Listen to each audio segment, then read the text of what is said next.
In this video, I'm going to review all the civilizations in Civ 4 and look at their unique units and unique buildings. If you're looking for a specific country, check out the description for links.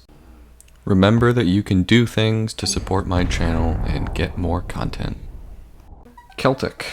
Celtic, we get this guy. 40 production is the same as a swordsman.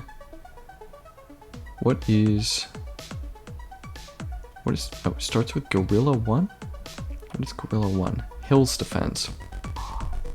Hills Defense?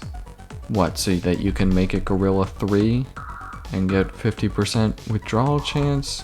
Or so that you can use it to defend hills? Ugh. That's pretty bad. That's pretty bad.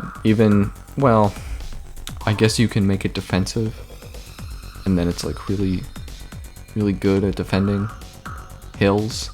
Specifically if you build cities on hills, which, you know, if you're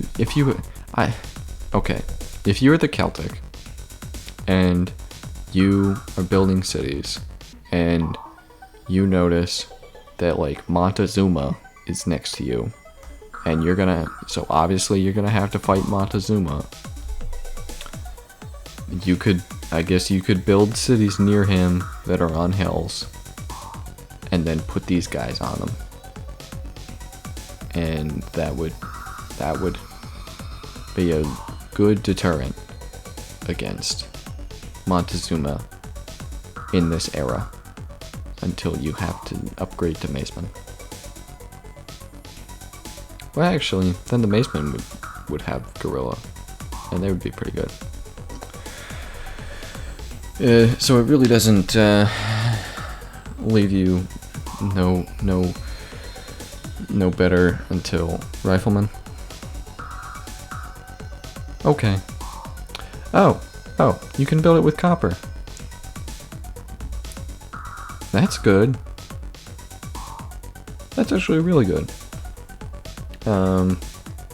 Because if you don't have iron, then you aren't gonna have knights, and you aren't gonna have cannons, and you aren't gonna have crossbows. If you don't have crossbows, these guys are very helpful, because it means that you can actually defend your cities from melee attacks really well. It's not the best unit in the world, but it's something. Alright, and this is the same cost as a wall, and it gives you Guerrilla 1. Yes, it gives you Guerrilla 1. And we already said Guerrilla 1 is 20% hills defense. So again, I guess if you're having trouble with someone, or you expect to have trouble with someone, you build your city on a hill. And then you're very defensive. No. That could work. Doesn't help you take land. But it helps you keep the land you got. Maybe in a cheap way. Especially if you only have copper and not iron. If you don't have iron. So this is like one of those countries that if you have a problem, like no iron, don't count yourself out. As opposed to other countries where you would have to count yourself out. It's just too big of a disadvantage. In this one, it's not. You can survive defensively. You can hide behind your little dun walls and build Gallic warriors, and then I guess you would then just try and build a bunch of cottages, settle land. You could still try and go to war and whatnot. With like war elephants, it's not like you wouldn't have war elephants. Maybe. No iron. Okay, China. China has a Chono Nu. Chono Nu does not cost more, but it gets an extra first strike, and it causes collateral damage, Collateral damage is really, really broken. If you can cause collateral damage, that's really good. These aren't the strongest units in the world.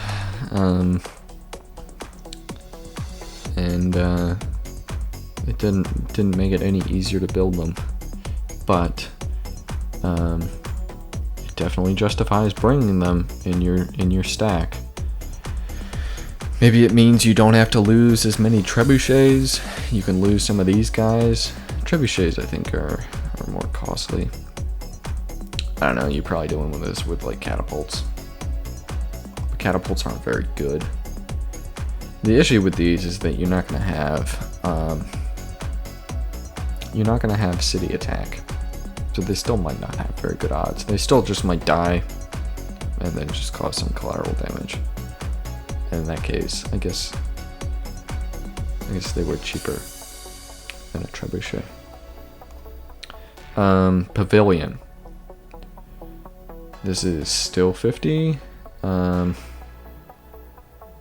The only change is you get plus 25% culture. So, I guess this is good if you need to defend your borders culturally, or if you're going for a cultural victory. Other than that, it's useless. I mean, it doesn't do anything. I'm not impressed with China. Doesn't do much. East Indiaman. This replaces a galleon, and it is faster. Oh no, it's stronger. You have a strength of 4 with a galleon as opposed to 6, but that's not beating a frigate, so cool. You have a cargo space of 4 as opposed to 3.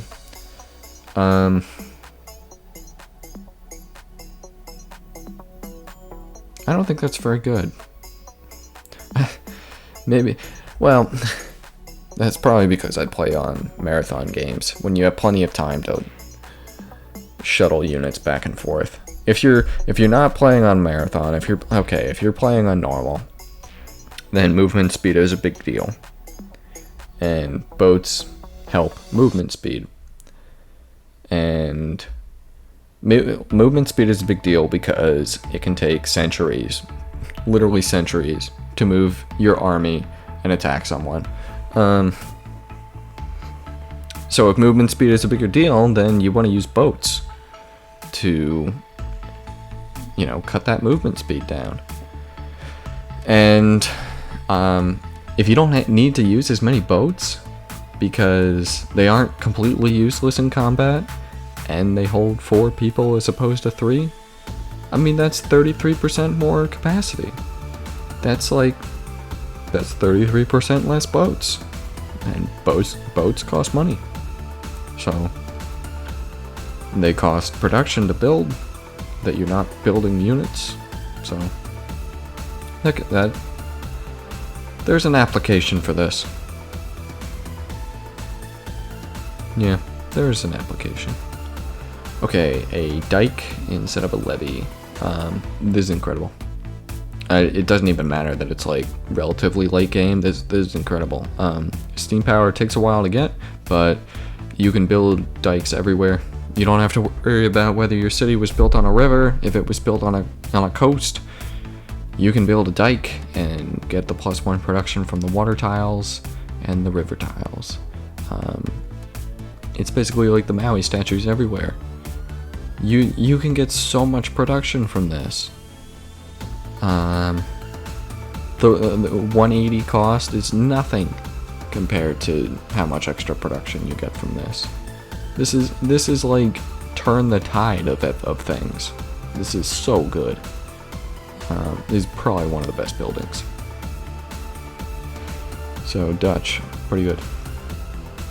Egypt, a strength of 5 on war chariots. Are they cheaper? No, they're not cheaper. Do they get anything else? No, they don't get anything else.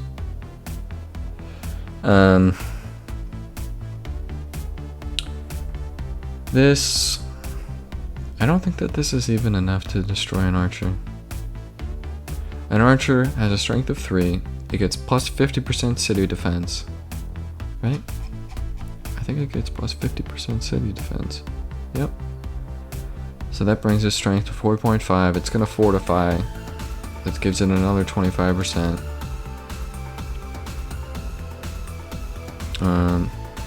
You can't take cities with this. I mean, you can still.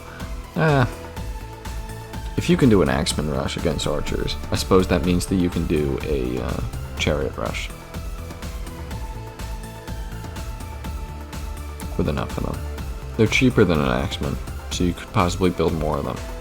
You can get them sooner. Okay. Alright.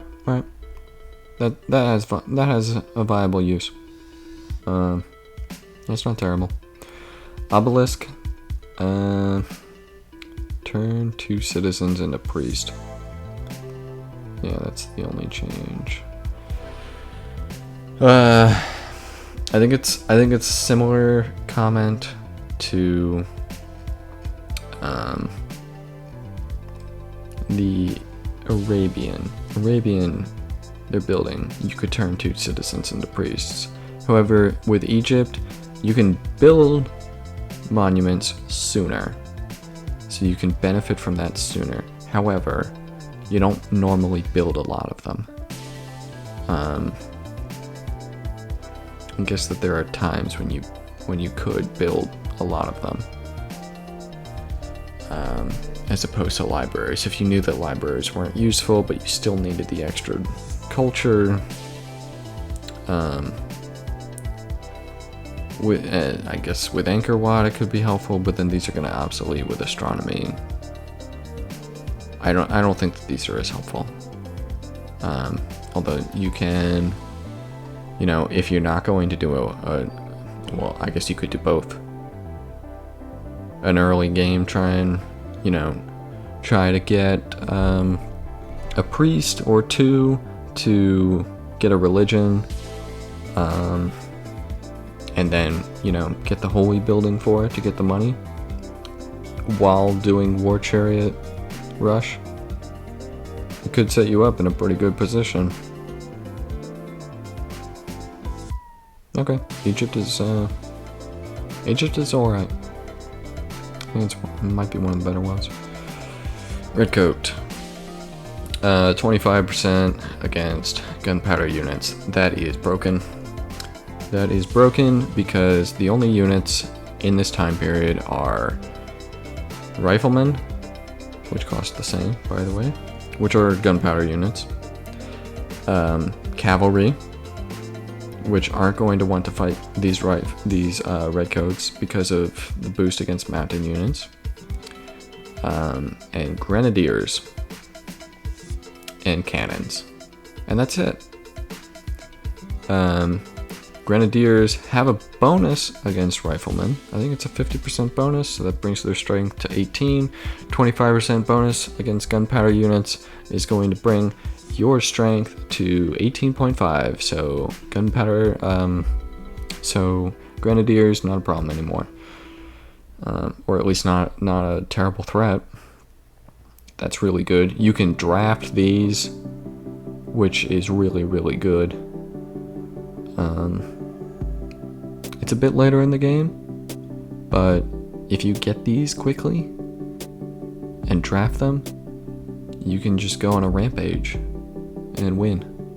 That's because it's such a jump in strength, because like at this point, you can't upgrade longbows to musketmen, and people won't have built a lot of musketmen, so it's gonna be a strength 14 redcoat, or even just a normal rifleman versus longbows at strength 6.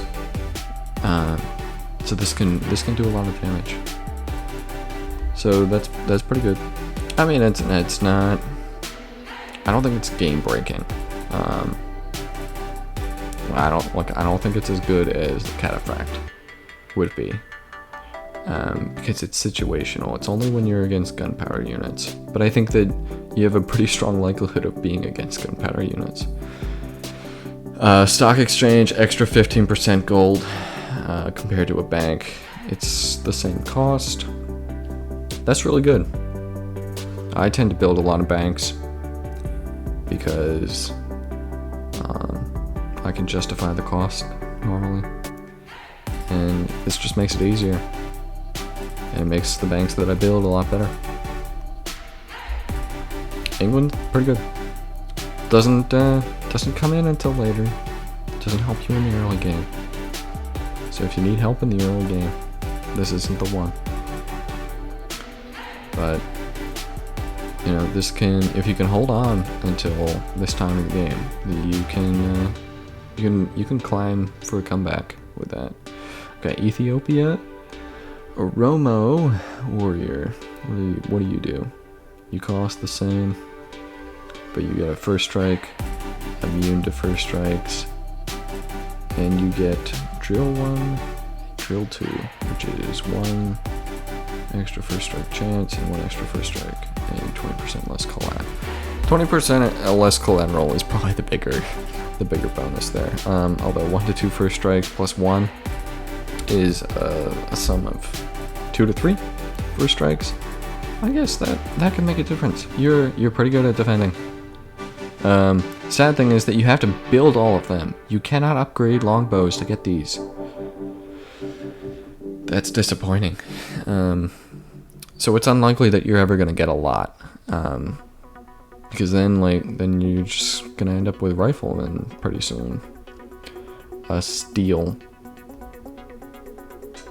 Same amount of production, you just get a bonus to culture. In the early game, if you want to be close borders with someone, this can make a big edge in beating them back. Maybe even enough to try to get some cities through cultural. Take over some land. But if you're not near someone, that sucks. I don't like this. I don't think this is very good. Alright, Europa is not a normal one, so we're gonna skip him. Musketeer. Musketeer sucks. Movement speed of 2? I don't care about that. You know, you're not gonna use him to attack. If he has to fight a knight, he's gonna lose anyways. So what good does it do to have an extra movement speed? If he has to attack a city, he has to come in with trebuchets. And trebuchets are gonna have a movement speed of 1. This is useless. This is useless. Okay, a salon though. Same cost. You still get to make a scientist, but you get a free artist. What does an artist do? You get an extra research and 4 culture and increased birth rate. If you have representation to make this +4 research, that's really good. That basically means that this is +4, although extra 25% makes it +5. So that's 30 turns. 150 divided by 5. 30 turns on normal and 90 turns on marathon. That's pretty good. Problem is that you don't always build a lot of observatories. They're normally reserved for your larger cities. So you might have to add this building to your list of itinerary. Not very impressive. They don't have they basically don't have a unique unit. Don't even think that this is useful. I don't. What is the application of this? 2 movement speed as opposed to 1. Blech. Okay. Germany. Honestly, this comes in way too late. Okay, you can defeat enemy tanks, but you're still going to lose to, what are those things called? Anti-tanks. You're still going to lose to those. So, I mean, if you're in a one-on-one tank battle, great. And, right, they're not cheaper. And it comes way too late. This also comes way too late, but it is really good. Cost $250. Turn 4 citizens into an engineer, and it builds faster with coal.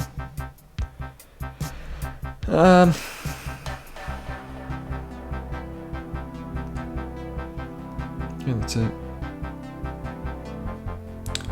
I mean, factories are extremely important to build and to get up and running. If your game goes into the late stages,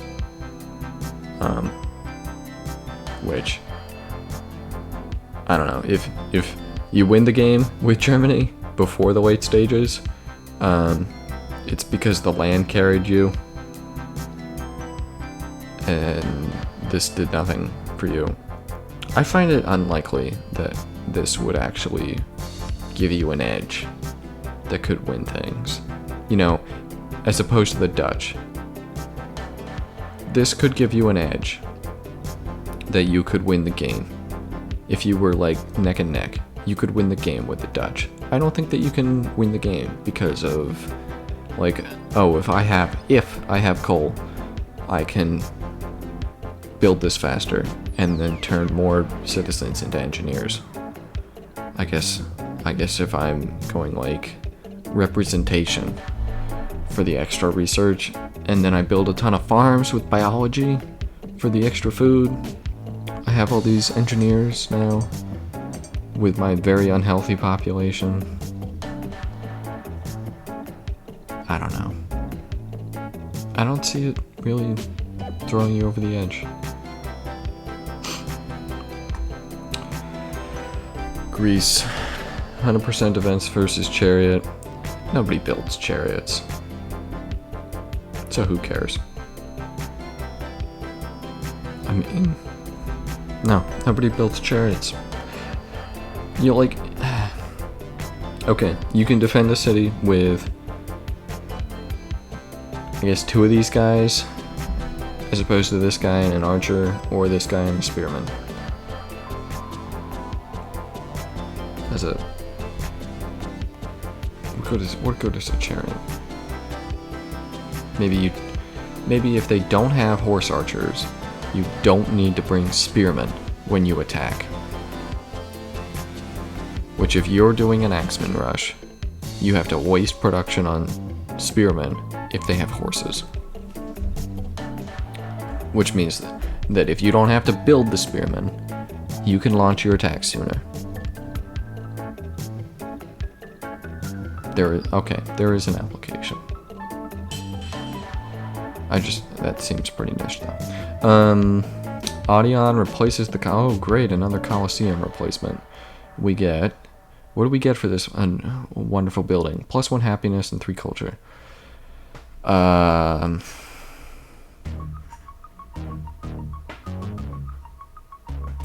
and yeah, that's never gonna matter. That's literally never gonna matter. +1 happiness and +3 culture. It's not gonna matter. It's not gonna matter. Maybe you can build this and it gives you happiness, I guess. That's it. I don't know. This doesn't seem very good. I'm not impressed with Greece. Holy Roman Empire. This replaces a pikeman. Same costs. 100% versus mounted. 100% versus melee. And that is really, really good. This is going to give you a strength of 12 versus strength of 12 against a maceman. But you're cheaper. 60 production instead of 70. Means you can use Land Snatch to defend your cities. You don't really have to build macemen.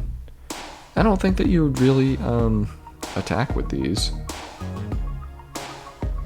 Well, actually, oftentimes, when you want to attack with your macemen, no, they're just going to send out all the archers first.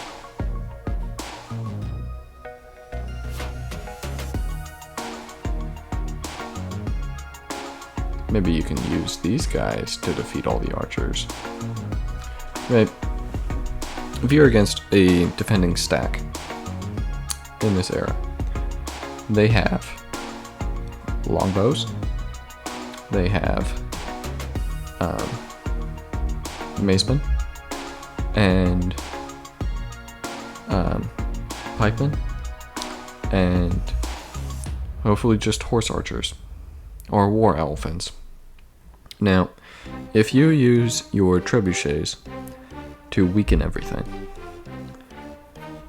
and you want to use your macemen to attack, because that's what you normally have to do, they are going to first send out all of the longbows, and then they're going to send out all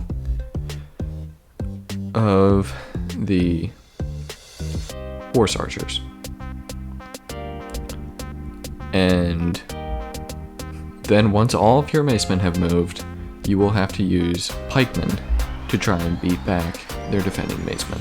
And it won't work, and you'll have to wait another turn. If you have Land Snatcher in the back, though, you can still engage and beat them.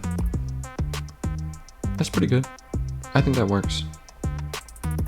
Let me just go back a million times. We're getting there. Yeah, so I think that works. Okay, a Rothos. Sure. Minus 75% maintenance. Again, this is really good. You're going to be building courthouses like I already talked about. So this really cuts down on that maintenance cost. And, you know, you might just think like, oh, it's only 75% of the maintenance cost. Like, I don't know, my city has, what, like 10 gold of maintenance on deity, like two maintenance for the distance to the palace or something, and then -8 because I have a lot of cities. I'm a big country, because that's what you gotta do if you want to compete. You gotta be a big country. So on deity you'll have -8, so a total of -10. If you only have -50%, that is 5 gold.